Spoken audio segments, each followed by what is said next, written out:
In this thriller with a gloomy sense of humor, romantic novelist Paul Sheldon plays the film's namesake, Misery Chastain. Sheldon is famously acclaimed for the character he has created to be his hallmark. Following the completion of his most recent novel, he leaves the Silver Creek Lodge and makes his way back to New York City. His vehicle loses control and skids off the icy road in the blizzard after a time.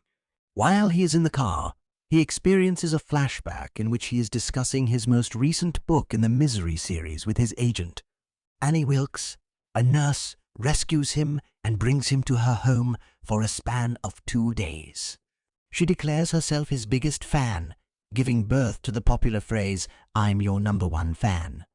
Annie reveals that she is more than a bit odd when she lashes out in a fit of wrath over the cursing that is included in his new book after she has asked if she can read it in manuscript form and been granted permission to do so. When she leaves the room, he gives the impression that he has been tricked and wants to go as soon as possible. The following day, Annie brings a copy of the third and final book in the Misery series into the house. And over the course of the following few days, she exposes how many pages she has read. During this time, she introduces him to her pet pig, Misery. The following evening, she comes close to killing him over the fact that he killed Misery in his last book. She lies to him and says that she never phoned the local hospital, despite the fact that she stated she did. And she threatens to kill him in the event that anything bad occurs to her. He makes an instant attempt to flee, but is unsuccessful. The following day, Annie appears to be in a good mood and tries to convince him to burn the manuscript, but he is reluctant to do so. Later on, she admits that she has a request for him to compose a new book in which the character Misery is resurrected. When he notices a hairpin lying on the ground, he gets an idea on how he may buy some more time. Annie answers with another outburst of wrath whenever he asks her to replace the smudgy paper he is using by purchasing new paper. He explains that the paper he is currently using smudges easily. Paul uses the hairpin to unlock his bedroom door and leave while she is out shopping. He does this while she is distracted. However, he quickly realizes that not only the back door, but also the front entrance is locked. He goes into her home and looks about the living room, as well as the medicine cupboard. In the living room, he knocks a little ceramic penguin off the table by accident and then puts it back on the incorrect side. In addition to this, he understands that Annie's phone is a sham, which eliminates any possibility of his making contact with the outside world. In the bathroom's medicine cabinet, he doses himself with some of the medication that Annie has been administering to treat his fracture.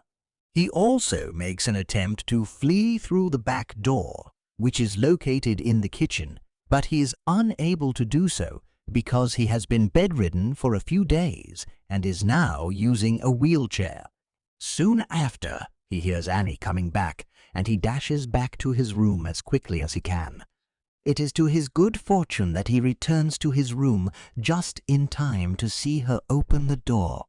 She helps him go back into bed, then hands him a notepad and his medication, which he acts as if he is swallowing. On the following evening, he sets aside a significant quantity of the pill powder. An dispute between Paul and Annie about the book begins in the morning, and it quickly develops into a comical fit of passion when Paul starts talking about Annie's childhood in Bakersfield and how she used to attend chapter plays. In the meantime, the authorities in the area uncover Sheldon's 1965 Mustang that had been buried in the snow. Annie expresses her delight at the new book that Paul has been working on when she reads some of it. To mark the occasion of Misery's return, Paul extends an invitation to Annie to join him for dinner. At the supper, Paul proposes a toast to Misery's return, but before he does so, he inquires as to whether or not she has any candles. Paul sneakily mixes the substance into Annie's wine as she searches for the missing people. When she finally returns, she is almost ready to raise the toast, but she accidentally spills her drink, which foils Paul's scheme. The following scene is a compilation of different video snippets showing Paul working on the book. The final film shows Annie handing him his medication while they have a conversation about ending their lives. When she leaves the house, he comes out of his room once more and reads the scrapbook she kept of their memories together. The compilation features various newspaper clippings that implicate her in the deaths of her father, her college roomie, and a significant number of hospital patients. He then wheeled himself to his room, grabbing a knife from the kitchen on the way. After some time has passed, he eventually comes to and sees Annie as she has forcibly sedated him.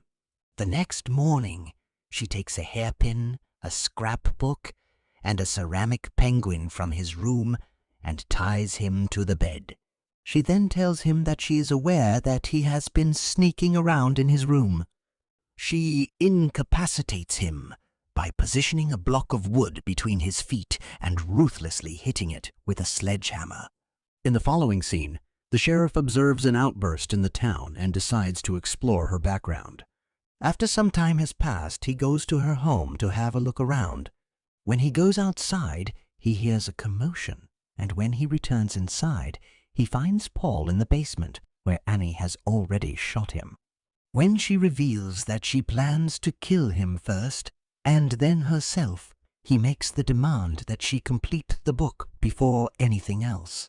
Later on, as he is working on the book, he asks for 3 items: a cigarette, some matches, and a bottle of Dom Perignon champagne. When Annie comes back, he asks for 2 glasses of water again.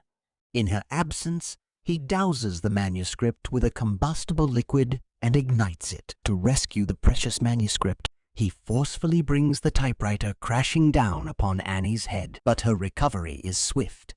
With a sudden burst of aggression, she springs onto Paul. She repeatedly slams his head against the unforgiving window. Paul forcefully thrusts his thumbs into her eyes, followed by a swift and forceful punch. She reaches into her pocket, retrieving a revolver which pulls the trigger. Paul's shoulder is struck by a bullet in a swift and unexpected turn of events. Paul swiftly intercepts her. Paul seizes control of the situation. With a forceful motion, he forcefully slams her head against the unforgiving floor.